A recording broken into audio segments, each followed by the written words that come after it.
Chris Walker, welcome to Bennett's BikeSocial. Thanks very much for having us down. No problem.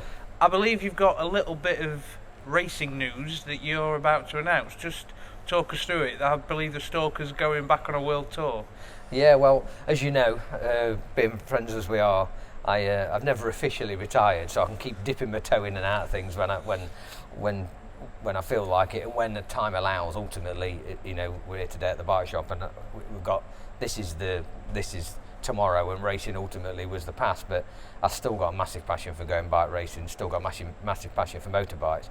So when I get an opportunity, like I did briefly with the Tri-Options Cup, to dip my toe in and do a season, and it fit around the business, and the business sort of, in a roundabout sort of way, benefit from it a little bit. We'd just become a Ducati dealer, so to race in the Ducati Cup made a bit of sense.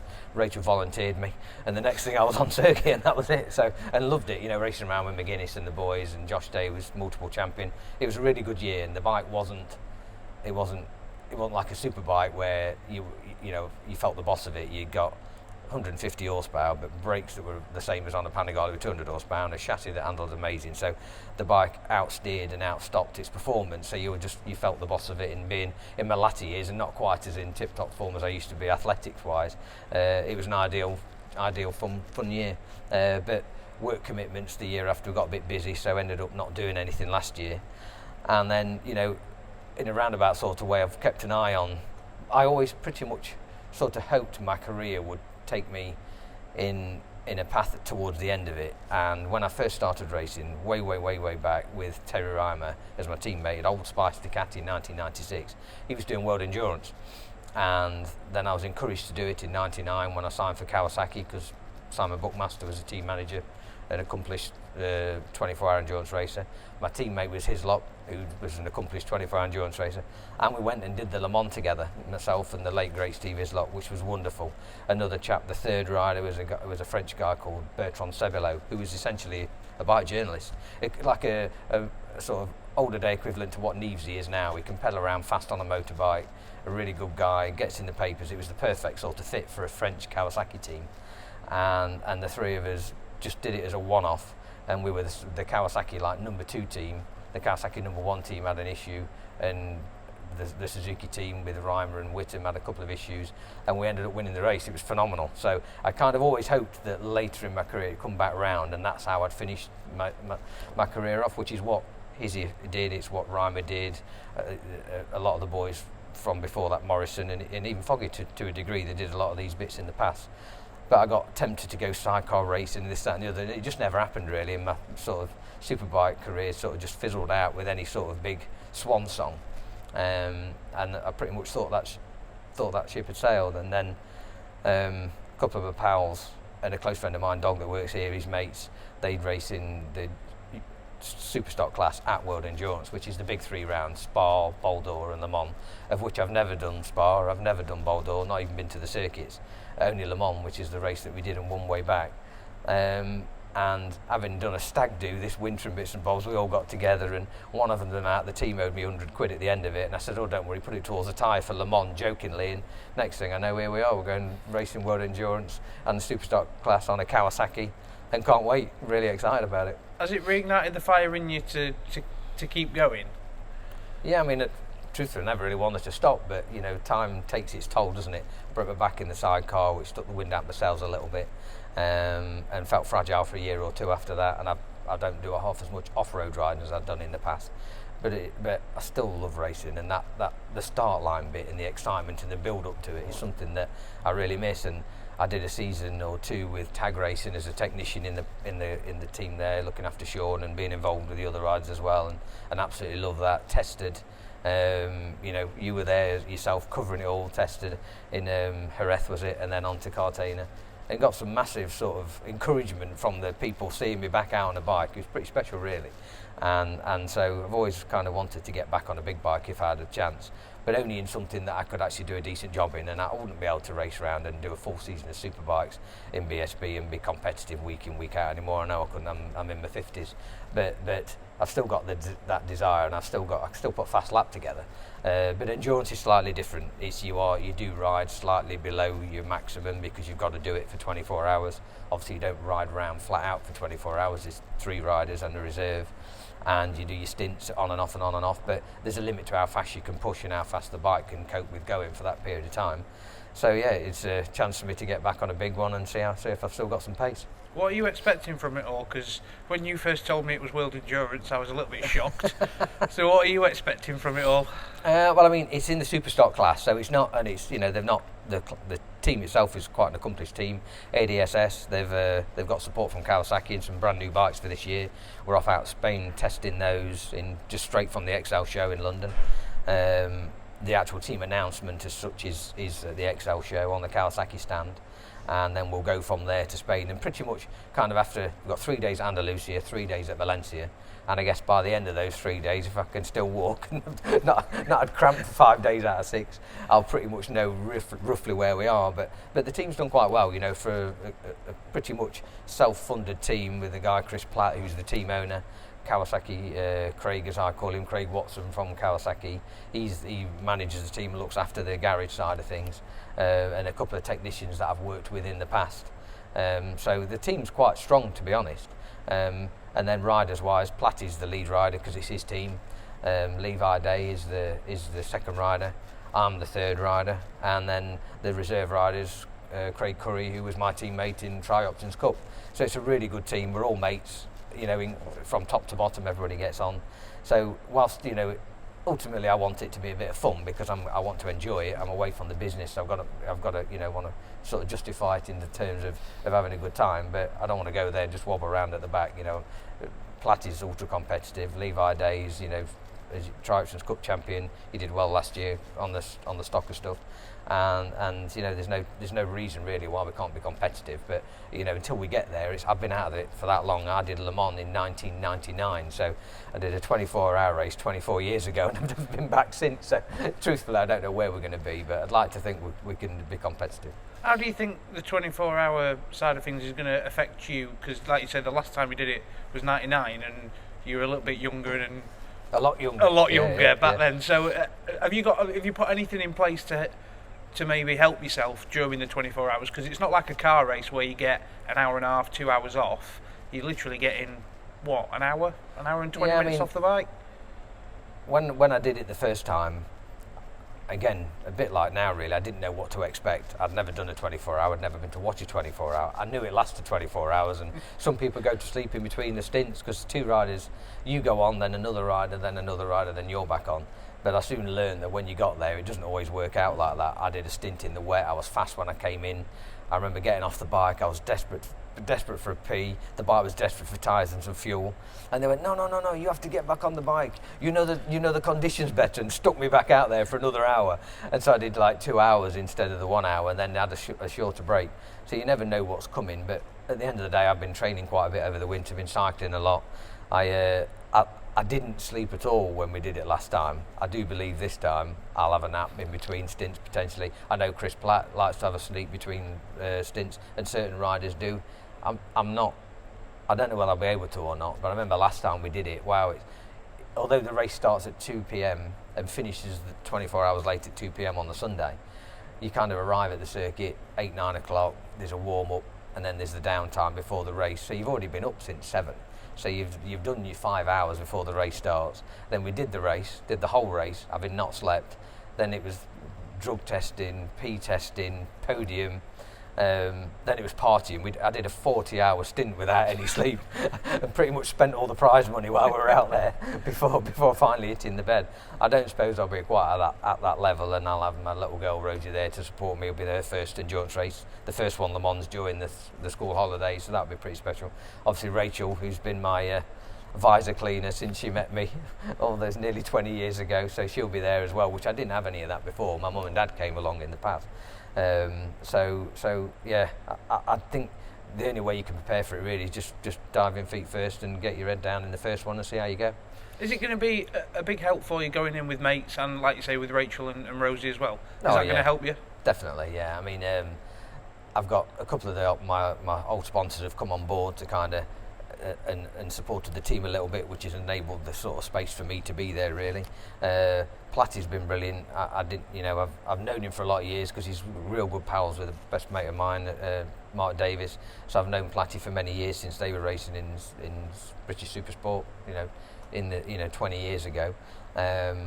Craig Watson, I've known him forever really, and so I think having people around you that are good fun to be with, the camaraderie will be amazing. I think a couple of the mechanics are people that I've worked with when I rode Black Beauty, the Suzuki, way back in BSB, and Nigel's come in that was from the Ducati Cup and stuff. So we've got some good people around us, and everybody's they're up for it, and I think they're quite excited the fact of having some oh God, you're having a wobble around on it and see how I get on really, and they'll keep my spirits high for sure. Have you been practicing your sprints up and down the back garden just to start the race?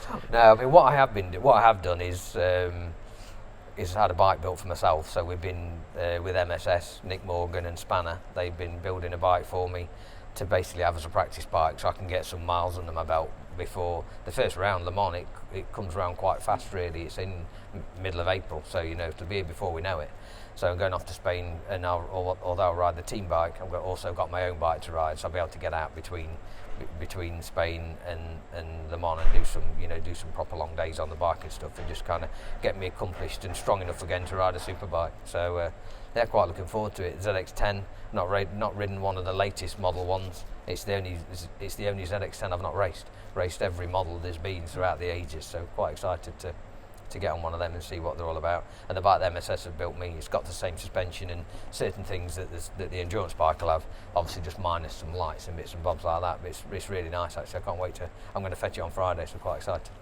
You're just saying there that you've never been to Spa and you've never been to Paul Ricard and the Bol d'Or, so does it feel a little bit like going back to school for you, because you're going to have to learn the circuits and learn everything in a very short space of time? To be honest, it's quite exciting learning a new track.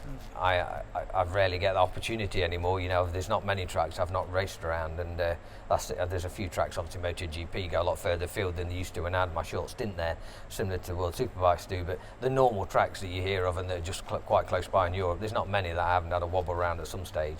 And although I did actually go to Paul Ricard, it's the first time I ever rode the boost bike, believe it or not, was Paul Ricard way back in the winter of 1996, spring 1997, but it wasn't the circuit it is now, and it wasn't owned by Aircuston and didn't resemble what it does, and it wasn't the big circuit that they use for the endurance, so that's quite exciting to do that. And Spa, I've always watched it on Formula 1 and thought I'd love a few laps around there.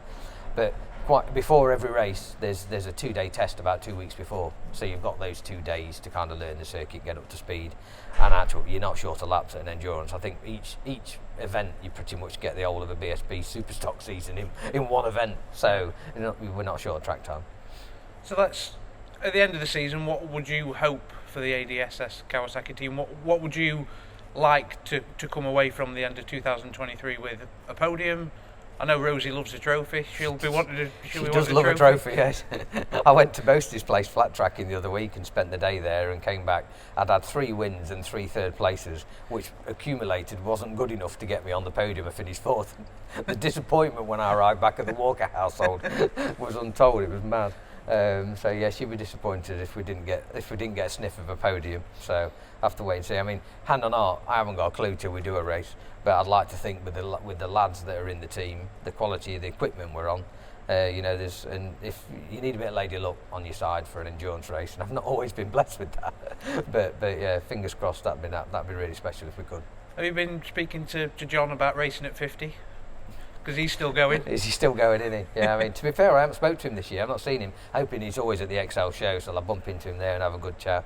I know he's been keeping himself fit and training hard, and I'm excited to see him out on the track again. It's still I'm still a McGuinness fan, and the way he pedals around that TT is amazing. And for Honda to give him the opportunity and him to grasp it like he has, it's going to be good to see.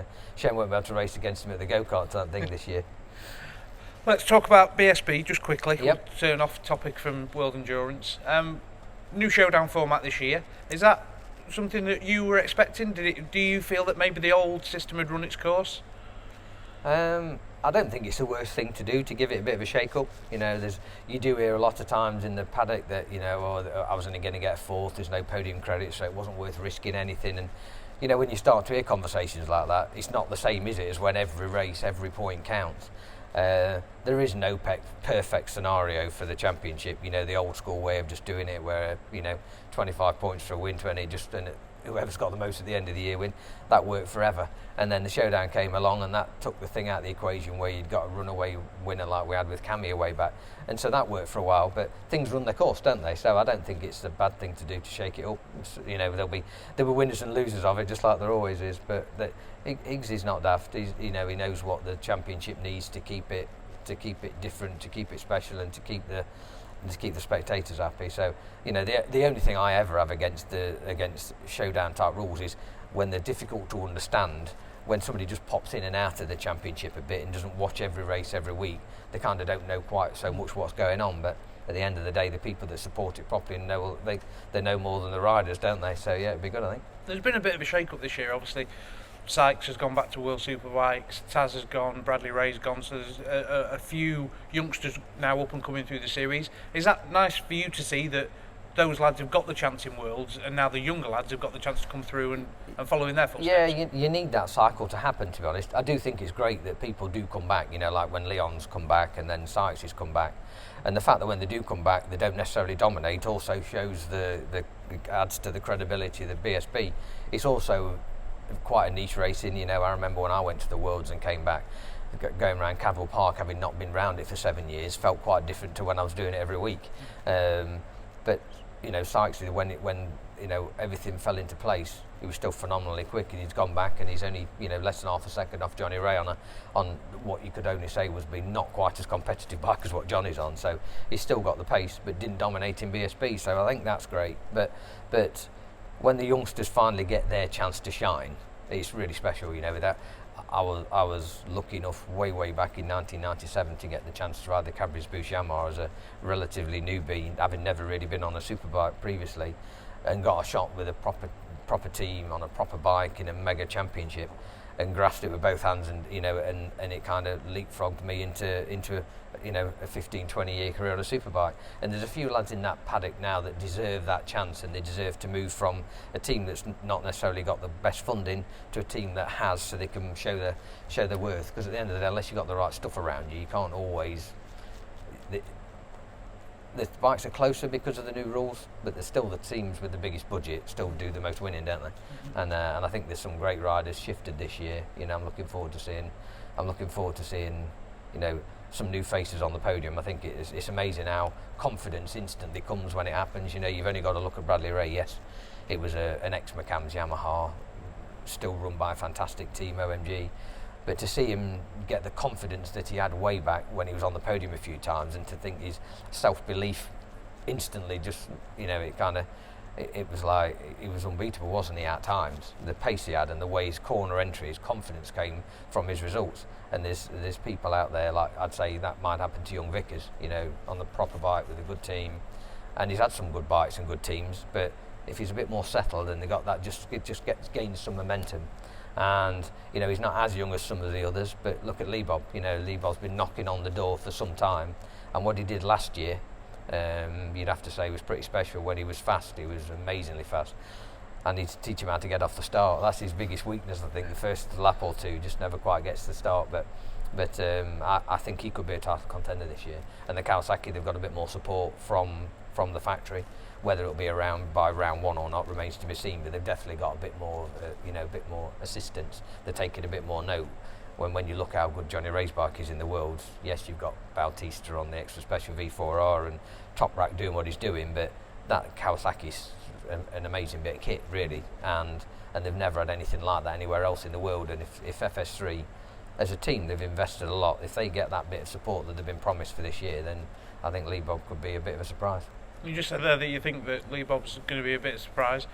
Do you think he's shooing for the title, and who's going to be your man that's going to lift the crown at the end of the year? I didn't know you were going to ask me that. Oh, I'm going to put you on the spot. Yeah, I mean, I'd love O'Halloran to win it. You know, I think the effort that he's put in over the years and the ups and the downs the lad's had, you know, to keep his head high like he has done at times, things haven't gone his way, and it'd be amazing, really, to be honest. Similarly, I'd like it not to be a Yamaha for a change. You know, they won it last year, they won it the year before, so that's what's going against O'Halloran. What's going for it is I'd love the lad to win. I want to see Brooksy back fast. I'd love to see Icky actually win something, you know, like more consistently, because got some talent, and what he does on the roads is what he's doing that because of how fast he is in BSB. So that, you know, the FHO team, he's got the funding, got the bike. You know, it's hard to pick a man, if I'm honest, but my wild card would definitely be Lee Bob. Perfect. Well, Chris, thank you very much for your time. We've kept you for about 20 minutes, so better let you get back to selling some bikes. Good luck in 2023, and I can't wait to see those little legs run across the start line for the Le Mans 24 hours. Hey, thank you, mate. Good to see you. Thank you.